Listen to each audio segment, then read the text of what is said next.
ದೇಶದಲ್ಲಿ 78ನೇ ಸ್ವಾತಂತ್ರ್ಯ ದಿನಾಚರಣೆಯ ಅಂಗವಾಗಿ ಚಿತ್ರದುರ್ಗದಲ್ಲಿ ಚಿತ್ರಕಲಾವಿದನೊಬ್ಬ ತನ್ನ ಕೈಚಳಕ ತೋರಿದ್ದು ಅದ್ಭುತ ವರ್ಣಚಿತ್ರವೊಂದನ್ನು ಚಿತ್ರಿಸಿದ್ದಾನೆ. ಹೌದು, ಚಿತ್ರದುರ್ಗದ ಚಿತ್ರಕಲಾವಿದ ಕ್ರಿಯೇಟಿವ್ ವೀರೇಶ್ ತಮ್ಮ ಕೊಂಚದಿಂದ ನನ್ನ ದೇಶ ಪರಿಕಲ್ಪನೆಯಲ್ಲಿ ಅಪರೂಪದ ಚಿತ್ರವನ್ನು ಬಿಡಿಸಿದ್ದಾರೆ. 18 ರಾಷ್ಟ್ರೀಯ ಸಂಕೇತಗಳ ಮೂಲಕ ರಾಷ್ಟ್ರೀಯತೆಯನ್ನು ಸಾರುವಂತಹ ವರ್ಣಚಿತ್ರ ಇದಾಗಿದೆ. ರಾಷ್ಟ್ರಧ್ವಜ, ರಾಷ್ಟ್ರ ಲಾಂಛನ, ರಾಷ್ಟ್ರೀಯ ಪ್ರಾಣಿ ಹಾಗೂ ರಾಷ್ಟ್ರ ಪಕ್ಷಿ ರಾಷ್ಟ್ರೀಯತೆಯನ್ನು ಬಿಂಬಿಸುವ ಪೇಂಟಿಂಗ್ ಇದಾಗಿದೆ. ಅಲ್ಲದೆ ಮಹಾಭಾರತದಿಂದ ಹಿಡಿದು ರಾಷ್ಟ್ರೀಯ ಕ್ರೀಡೆ, ಪ್ರಕೃತಿ, ಇಂಡಿಯಾ ಗೇಟ್, ಕಾಂಚನಗಂಗಾ ಬೆಟ್ಟದ ಸೊಬಗು ಕೂಡ ನೋಡುಗರ ಕಣ್ಮನ ಸೆಳೆಯುವಂತಿದೆ. ಇನ್ನು ಈ ಒಂದು ಚಿತ್ರದಲ್ಲಿ ಗಂಗೆಯ ಜಲಧಾರೆ, ಡಾಲ್ಫಿನ್, ಭಾರತದ ರೂಪಾಯಿ ಸಂಕೇತವೂ ಕೂಡ ನೋಡುಗರ ಆಕರ್ಷಣೆಗೆ ಕಾರಣವಾಗಿದೆ. ಇನ್ನು 6 ತಿಂಗಳ ಕಾಲ ಮಾಹಿತಿ ಸಂಗ್ರಹಿಸಿ ಸತತ 18 ದಿನಗಳ ಕಾಲ ಈ ಒಂದು ಚಿತ್ರವನ್ನು ರಚನೆ ಮಾಡಲಾಗಿದೆ. ಇನ್ನು ಈ ಒಂದು ಚಿತ್ರ ರಚನೆಗೆ ಪ್ರತಾಪ್ ಚಂದ್ರ ಅವರಿಂದ ಸಾಹಿತ್ಯ ಮತ್ತು ಸಂಗೀತ ಸಂಯೋಜನೆಯನ್ನು ಕೂಡ ನೀಡಲಾಗಿದೆ. ಅಷ್ಟೇ ಅಲ್ಲದೆ ನಾಳೆ ಚಿತ್ರದುರ್ಗದ ಸೈನ್ಸ್ ಕಾಲೇಜು ಮೈದಾನದಲ್ಲಿ ನಡೆಯಲಿರುವ 78ನೇ ಸ್ವಾತಂತ್ರ್ಯ ದಿನಾಚರಣೆಯ ಹಿನ್ನೆಲೆಯಲ್ಲಿ ಈ ಒಂದು ಕಾರ್ಯಕ್ರಮದಲ್ಲಿ ನನ್ನ ದೇಶ ಪರಿಕಲ್ಪನೆಯ ವರ್ಣಚಿತ್ರವು ಲೋಕಾರ್ಪಣೆಯಾಗಲಿದೆ ಎಂದು ಕ್ರಿಯೇಟಿವ್ ವೀರೇಶ್ ಅವರು ಈ ಒಂದು ಆಗಸ್ಟ್ 14 ಸಂಜೆ 4 ಗಂಟೆಗೆ ಮಾಹಿತಿಯನ್ನು ನೀಡಿದ್ದಾರೆ.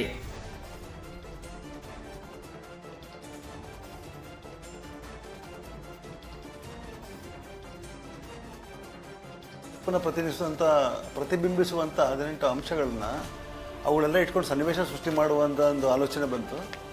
ಆ ನಂತರ ಹುಡುಕಾಟಕ್ಕೆ ಹಚ್ಚಿದಾಗ ಆಲದ ಮರ, ಫಲ, ಪುಷ್ಪ, ಪ್ರಾಣಿ, ಪಕ್ಷಿ, ಸರೀಸೃಪ, ಜಲಚರ, ಪರ್ವತಗಳು, ಸಂಗೀತ ಉಪಕರಣ, ಕ್ರೀಡೆ ಮತ್ತು ಸಾಂಪ್ರದಾಯಿಕ ಪ್ರಾಣಿ ಇವುಗಳೆಲ್ಲವೂ ಒಳಗೂಡಿದಂಥ ಒಂದು ಚಿತ್ರ ಮಾಡಿದಾಗ ಆ ನಂತರ ಜೊತೆಗೆ ಜನಗಣಮನ ಮತ್ತು ವಂದೇ ಮಾತರಂ ಅವುಗಳನ್ನೂ ಕೂಡ ಸೇರಿಸ್ಕೊಂಡು ಒಂದು ಸನ್ನಿವೇಶ ಸೃಷ್ಟಿ ಮಾಡುವಂಥ ಒಂದು ಆಲೋಚನೆ ಬಂದಿತ್ತು. ಸರಿಸುಮಾರು 6 ತಿಂಗಳ ಆಲೋಚನೆ, ಅಧ್ಯಯನದ ಜೊತೆಗೆ ಮಾಡಿದಂಥದ್ದು. ಪ್ರತಿಯೊಂದಕ್ಕೂ ಕೂಡ ಪೂರಕವಾಗಿ ಅದನ್ನು ಒಂದು ಪ್ಲೇಸ್ಮೆಂಟ್ ಅಂತ ಮಾಡಿನಲ್ಲ, ರಥದಲ್ಲಿ ಆ ಕುದುರೆ ಶ್ವೇತಾಶ್ವ ಓಡಿಸುವಂಥ ಒಂದು ರಥದ ಕುದುರೆಯಲ್ಲಿ ಅವುಗಳನ್ನ ಪ್ಲೇಸ್ಮೆಂಟ್ ಮಾಡುವ ಹಂತದಲ್ಲೂ ಕೂಡ ಆ ಸನ್ನಿವೇಶ ಸೃಷ್ಟಿ ಮತ್ತು ಆ ವಸ್ತುಗಳ ಪ್ರಾಮುಖ್ಯತೆ, ಉತ್ಕೃಷ್ಟತೆಗಳು ಅಂತೀವಲ್ಲ, ಅವುಗಳೆಲ್ಲ ಯಾಕೆ ಅವುಗಳನ್ನ ಪ್ರತಿನಿಧಿಸ್ತವೆ ಮತ್ತು ರಾಷ್ಟ್ರೀಯ ಪಕ್ಷಿ ಪ್ರಾಣಿ ಅಂತ ಯಾಕೆ ಅವುಗಳನ್ನೇ ಆಯ್ಕೆ ಮಾಡ್ಕೊಂಡಿದ್ದಾರೆ, ಅವುಗಳೆಲ್ಲ ವಿವರಗಳನ್ನ ತಗೊಂಡು ಕಲೆಕ್ಟ್ ಮಾಡಿಕೊಂಡು ಅಧ್ಯಯನ ಮಾಡಿದ ನಂತರ ಮಾಡಿದಂಥ ಕಲಾಕೃತಿ. ಈ ಕಲಾಕೃತಿಗೆ ಶೀರ್ಷಿಕೆ ನಾನು ನನ್ನ ದೇಶ ಅಂತಂದೇಳಿ ಇಟ್ಟಿದ್ದೀನಿ. ಕಾರಣ, ಈ ಚಿತ್ರ ನೋಡುವಾಗ ಓದುವಾಗ ನನ್ನ ದೇಶ ಅಂತಲೇ ಓದ್ಕೋಬೇಕು ಪ್ರತಿಯೊಬ್ಬ ಪ್ರಜೆ. ಹಾಗಾಗಿ ಅವನೊಳಗೆ ನನ್ನ ದೇಶ ಅನ್ನೋ ಒಂದು ವೈಬ್ರೇಷನ್ ಬರಲಿ ಅನ್ನೋ ಒಂದು ಉದ್ದೇಶ. ಆ ಮುಖಾಂತರ ಒಂದು ಉದ್ಘೋಷ ಬರಲಿ, ಘೋಷ ಬರಲಿ ಮತ್ತು ಒಂದು ಉತ್ತೇಜನಕಾರಿಯಾಗಿರೋಂಥ ಶಬ್ದ ಅದು ಅನ್ನೋ ಕಾರಣಕ್ಕೆ ಹಂಗೆಲ್ಲ ಆ ಅರ್ಥದಲ್ಲಿ ಮಾಡಿದಂಥ ಕೃತಿ ಇದು. ಈ ಕಲಾಕೃತಿ ಮಾಡೋಕ್ಕೆ ಎಷ್ಟು ದಿನ ಸಮಯ ತಗೊಂಡ್ರೆ ಮತ್ತು ಯಾವ ಅಂಶಗಳು? ಇದು ಕಲಾಕೃತಿ ಆಲೋಚನೆ ಬಂದು 6 ತಿಂಗಳಾಯಿತು. 6 ತಿಂಗಳದ ಪ್ರಯಾಣ. ಬಟ್ ರಚನೆ ಮಾಡೋಕ್ಕೆ ಶುರು ಮಾಡಿದ್ದು 18 ದಿನಗಳು ತಾಳ್ತು. 18 ದಿನಗಳು.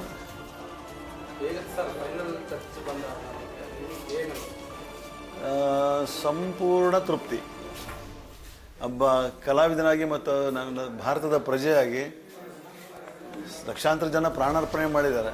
ನಾನೊಬ್ಬ ಚಿತ್ರಗಾರನಾಗಿ ಒಂದು ಚಿತ್ರಾರ್ಪಣೆ ಮಾಡದೇ ಇದ್ದರೆ ನನ್ನ ಬದುಕು ಅಪೂರ್ಣ ಆಗುತ್ತೆ ಅನ್ನೋದೊಂದು.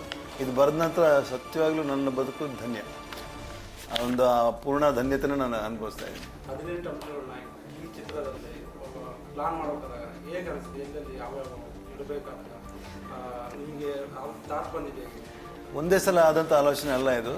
ನಾನು ಆಗಲೇ ಹೇಳಿದ್ನಲ್ಲ, 6 ತಿಂಗಳು ಸಮಯ ತಗೊಂಡಿದೆ. ಒಂದೊಂದೇ ಅಂಶಗಳನ್ನ ಸನ್ನಿವೇಶಕ್ಕೆ ತಂದು ಕೂರಿಸಿ ಅದನ್ನು ಸಂಯೋಜನೆ ಮಾಡುವಾಗ ತುಂಬಾ ಸಮಯ ತಗೊಂಡಿದೆ. ಮತ್ತು ಪ್ರತಿಯೊಂದಕ್ಕೂ ಪ್ರಾತಿನಿಧ್ಯತೆ ಕೊಡುವಂಥದ್ದೊಂದು ಇರ್ತದೆ. ಅಲ್ಲಿ ಯಾವುದೂ ಗೌಣ ಆಗಬಾರ್ದು, ಯಾವುದಕ್ಕೂ ಯಾವ ಅಂಶನೂ ಕೂಡ ನೆಗ್ಲೆಕ್ಟ್ ಮಾಡಿದ್ದೀವಿ ಅನ್ನೋದಲ್ಲಿ ಕಾಣಬಾರ್ದು. ಅದರ ಔಚಿತ್ಯಗಳ ಅರ್ಥ ಮಾಡಿಕೊಂಡೇ ಅದಕ್ಕೆ ಒಂದು ಸ್ಥಾನನ ಇಡುವಂಥದ್ದೊಂದು ಪ್ರಕ್ರಿಯೆ ನಡೀತಾನೆ ಇರ್ತದೆ. ಆ ರೂಟಲ್ಲಿ ಅದು ಸಮಯ ತಗೊಂಡಿದೆ. ಈ ರುಪಿ ಚಕ್ರಕ್ಕೆ ಅಲ್ಲೇ ಬರಬೇಕಂತ ಯಾಕೆ? ಅದು ಚಕ್ರದ ಕಡಾಣಿಯಾಗಿ ಯಾಕೆ ರೂಪಾಯಿನಲ್ಲಿ ಹಾಕಿದ್ದೀನಿ ಅಂತಂದರೆ, ರಥ ಸರಾಗವಾಗಿ, ಸುಲಲಿತವಾಗಿ, ವೇಗವಾಗಿ ಒಂದು ಒಳ್ಳೆ ಒಂದು ಒಳ್ಳೆಯ ಕಡೆಗೆ, ಗಮ್ಯದ ಕಡೆಗೆ ಓಡೋದಕ್ಕೆ ಕಡಾಣಿ ಇಂಪಾರ್ಟೆಂಟ್, ಮುಖ್ಯ ಭಾಗದಲ್ಲಿ. ಅದಕ್ಕೋಸ್ಕರ ಅಲ್ಲ.